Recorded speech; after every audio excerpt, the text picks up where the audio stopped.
வணக்கம். திசைகளின் 10 மணி செய்திகள். அரபு இஸ்லாமிய உச்சி மாநாட்டில் பாலஸ்தீன விவகாரம் குறித்த அன்வாரின் உரைக்கு சர்வதேச அளவில் பாராட்டு. டோஹாவில் நடைபெற்ற அரபு இஸ்லாமிய அவசர உச்சி மாநாட்டில் பாலஸ்தீன விவகாரம் குறித்த பிரதமர் டத்தோஸ்ரீ அன்வார் இப்ராஹிமின் உறுதியான நிலைப்பாடும் அவர் ஆற்றிய உரையும் சர்வதேச அரசியல் பார்வையாளர்களின் பாராட்டுகளை பெற்றுள்ளது. அன்வாரின் உரையானது நீதி மற்றும் மனித உரிமைகளுக்கான ஒரு நாட்டின் உறுதிப்பாட்டை அடிக்கோடிட்டு காட்டுவதாக அரசியல் பார்வையாளர்கள் தெரிவித்துள்ளனர். இதுகுறித்து பிரதமர் துறை துணை அமைச்சர் டாக்டர் ஜுல்கிஃப்லி அசான் தனது முகநூல் பக்கத்தில் வெளியிட்டுள்ள தகவலில் அன்வாரின் உரை மிக தெளிவாகவும் பாலஸ்தீன பிரச்சினைகளுக்கான நடைமுறை தீர்வாக இருப்பதாகவும் தெரிவித்துள்ளார். காசாவிற்கு தொடர்ந்து ஆதரவு கரம் நீட்டி வரும் மலேசியா அவர்களுக்காக பல்வேறு மனிதாபிமான உதவிகளை செய்து வருவது அதிகாரப்பூர்வ தொடர்புகளுக்கு அப்பாற்பட்ட மலேசியாவின் ஆதரவாக பார்க்கப்படுவதாகவும் ஜுல்கிஃப்லி அசான் குறிப்பிட்டுள்ளார். நாடாளுமன்றத்தில் எளிய பெரும்பான்மையை கூட பெற முடியாத அரசியல் கட்சிகள் பிரதமர் வேட்பாளரை அறிவிப்பதில் அவசரப்படுவதற்கு அர்த்தமே இல்லை என்று முன்னாள் பிரதமர் டாக்டர் மகாதீர் முகமது தெரிவித்துள்ளார். அதேவேளையில் மலாய்க்காரர்கள் ஒன்றுபட்டால் மட்டுமே வெற்றி கிடைக்கும் என்றும் வெற்றி பெற்ற பின்னர் அவர்கள் பிரதமரை தேர்வு செய்யலாம் என்றும் இன்று தனது முகநூல் பக்கத்தில் அவர் குறிப்பிட்டுள்ளார். பிரதமர் பதவிக்கான வேட்பாளரை முன்னிறுத்துவது தொடர்பில் போட்டியிட்டு வரும் பாஸ் மற்றும் பிர்சத்து கட்சிகளுக்கு இடையிலான சமீபத்திய நிலைப்பாடுகளையும் அவர் விமர்சித்துள்ளார். எந்த கட்சியும் குறைந்தது 112 இடங்களை வென்றால்தான் பிரதமராக முடியும் என்றும் பிரதமர் வேட்பாளராக அறிவிக்கப்படுபவர்கள் எல்லாம் உண்மையில் பிரதமராவது சாத்தியமில்லை என்றும் மகாதீர் குறிப்பிட்டுள்ளார். நாடு முழுவதும் RON 97 ரக பெட்ரோலின் விலை லிட்டருக்கு 3 ரிங்கெட் 21 காசாக உயர்த்தப்படும் என்றும் தீபகற்ப மலேசியாவில் டீசல் விலை லிட்டருக்கு 2 ரிங்கெட் 93 காசாக உயர்த்தப்படும் என்றும் நிதி அமைச்சு இன்று புதன்கிழமை வெளியிட்டுள்ள அறிக்கையில் குறிப்பிட்டுள்ளது. அதேவேளையில் சவா, சரவா மற்றும் லபுவானில் டீசலின் விலை லிட்டருக்கு 2 ரிங்கெட் 15 காசாக தொடரும் என்றும் அவ்வறிக்கையில் கூறப்பட்டுள்ளது. மேலும் நாடு முழுவதும் RON 95 ரக பெட்ரோலின் விலை லிட்டருக்கு 2 ரிங்கெட் 5 காசாக நிலைநிறுத்தப்படும் என்றும் அறிவிக்கப்பட்டுள்ளது. இப்புதிய விலை செப்டம்பர் 18 முதல் 24ஆம் தேதி வரை அமல்படுத்தப்படும் என்றும் இன்று வெளியிட்டுள்ள அறிக்கையில் குறிப்பிட்டுள்ளது. மாணவி ஜாரா கைரினா மகாதேர் மரணம் தொடர்பில் அவதூறு காணொலி ஒன்றை தனது ஃபேஸ்புக் பக்கத்தில் பதிவிட்டதாக சந்தேகத்தின் பேரில் ஒருவரை போலீசார் கைது செய்துள்ளனர். கடந்த செப்டம்பர் 13ஆம் தேதி பொதுமக்கள் அளித்த புகாரின் அடிப்படையில் 36 வயதான அந்நபர் இன்று புதன்கிழமை கைது செய்யப்பட்டார். அவர் வெளியிட்ட காணொலியில் ஜாராவின் மரணம் தொடர்பில் பல்வேறு அவதூறு தகவல்கள் இருந்ததோடு மாணவர் ஒருவர் பற்றிய அடையாளங்களும் கூறப்பட்டிருந்ததாக சபா மாநில காவல்துறை ஆணையர் ஜவுதே டிகுன் தெரிவித்துள்ளார். சபா மற்றும் சரவா மாநிலங்களில் வெள்ளத்தால் பாதிக்கப்பட்ட பகுதிகளில் மாணவர்கள், ஆசிரியர்கள் மற்றும் கல்வி சார்ந்த அமைப்புகளின் நலன்களை உறுதி செய்ய தேவையான நடவடிக்கைகள் எடுக்கப்பட்டு வருவதாக கல்வி அமைச்சு தெரிவித்துள்ளது. இன்று புதன்கிழமை காலை 8 மணி நிலவரப்படி சபா மற்றும் சரவாக்கில் மொத்தம் 53 கல்வி நிறுவனங்கள் வெள்ளத்தால் பாதிக்கப்பட்டுள்ளதாக கல்வி அமைச்சின் அறிக்கையில் குறிப்பிட்டுள்ளது. இவற்றில் சபாவில் 24 தொடக்கப் பள்ளிகளும் 5 மேல்நிலைப் பள்ளிகளும், சரவாக்கில் 22 தொடக்கப் பள்ளிகளும் 2 மேல்நிலைப் பள்ளிகளும் வெள்ளத்தால் பாதிக்கப்பட்டுள்ளன என கூறப்பட்டுள்ளது. கிட்டத்தட்ட 60 ஆண்டுகளுக்கு பிறகு பினாங்கு தனது நகர்ப்புற வரைபடத்தை மறுவரையறை செய்துள்ளது.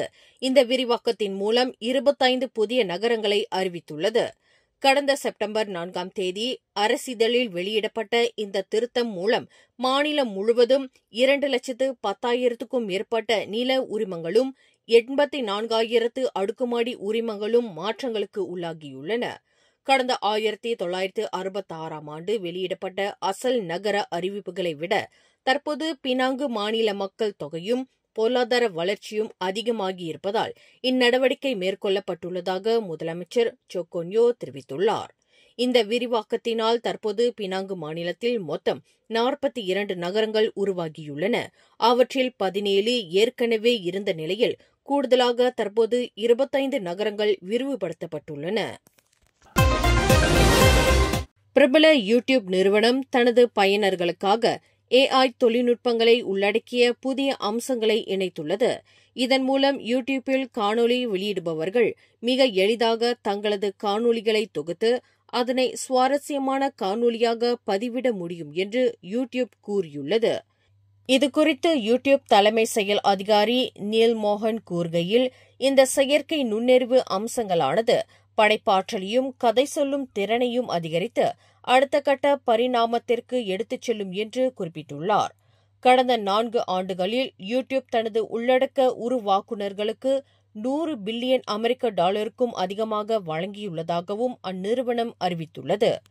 கடந்த 2006ஆம் ஆண்டு யூடியூப்பை கூகுள் வாங்கியது முதல் உலகின் மிக பிரபலமான இலவச ஆன்லைன் வீடியோ தளமாக வளர்ந்து தற்போது பில்லியன் கணக்கான பயனர்களை பெற்றுள்ளது.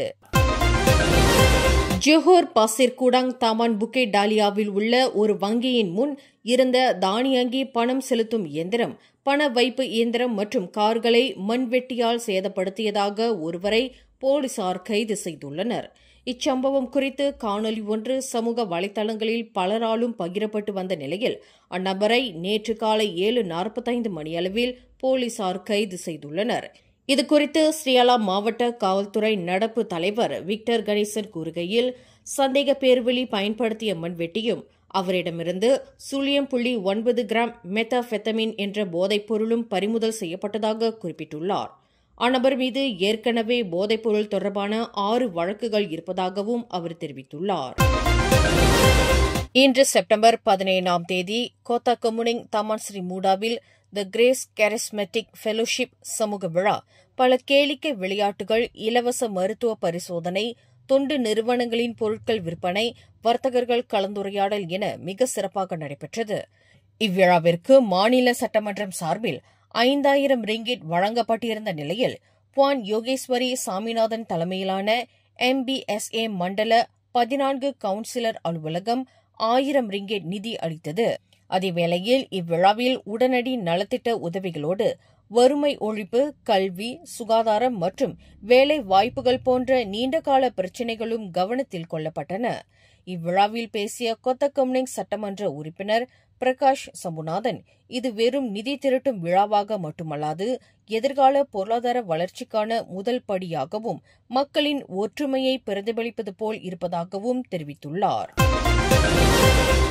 கடந்த ஜூலை 15ஆம் தேதி இரவு பள்ளியின் தங்கும் விடுதி அறையில் இருந்து வெளியேறிய மாணவி ஜாரா கைரினா மகாதீர் தான் திருடவில்லை, முட்டாள் என அழுது கூச்சலிட்டதாக SMK தூன் டத்து முஸ்தபா பள்ளியின் தலைமை வார்டன் இன்று நீதிமன்றத்தில் தெரிவித்துள்ளார்.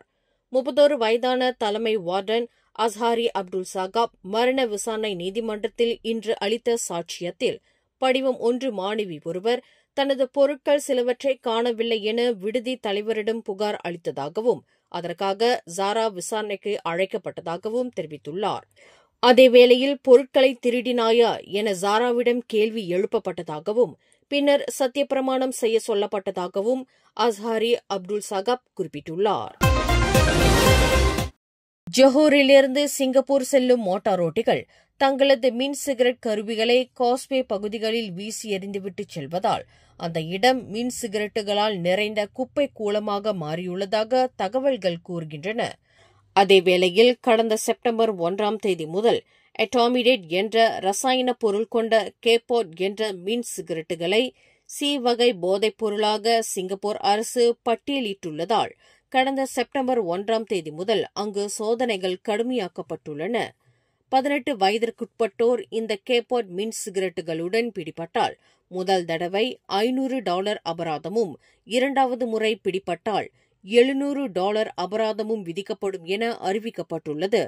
இத்தகைய கட்டுப்பாடு அமலுக்கு வந்துள்ள நிலையில் போதைப் பொருட்களை வைத்திருப்பது அல்லது பயன்படுத்துவதற்கு சிறை தண்டனையும் அபராதமும் விதிக்கப்படலாம் என்று சிங்கப்பூர் அரசாங்கம் அறிவித்துள்ளது. சபா மாநிலத்தில் வெள்ளத்தால் பாதிக்கப்பட்ட பகுதிகளை பார்வையிட துணை பிரதமர் டத்தோஸ்ரீ அஹ்மத் ஜைட் ஹமிடி இன்று புதன்கிழமை இரவு 7:40 மணியளவில் கோத்தா கினபாலுவை வந்தடைந்தார். கோத்தா கினபாலு சர்வதேச விமான நிலையத்தில் உள்ள வரவேற்பு அறையில் சபா மாநில பேரிடர் மேலாண்மை குழுவின் செயலாளர் டத்தோஸ்ரீ ஜஃபார் உந்தோங் ஜாயிட்டை சந்தித்து அவருக்கு வெள்ள பாதிப்புகள் குறித்து விளக்கம் அளித்தார். இச்சந்திப்பில் சபா பாரிசான் நேஷனல் தலைவர் டத்தோஸ்ரீ புங் முக்தார் ராடினும் உடன் இருந்தார். நாளை வியாழக்கிழமை முதல் சபாவில் வெள்ளத்தால் பாதிக்கப்பட்ட பல பகுதிகளை ஜைட் ஹமிடி நேரில் சென்று பார்வையிடுவார் என தகவல்கள் கூறுகின்றன. மேலும் செய்திகளை தெரிந்து கொள்ள கீழே இருக்கும் பெல் பட்டனை அழுத்துங்கள். உங்கள் மகிழ்ச்சியை வெளிப்படுத்த லைக் மற்றும் ஷேர் செய்யுங்கள். தொடர்ந்து திசைகளோடு இணைந்திருக்க சப்ஸ்கிரைப் செய்யுங்கள்.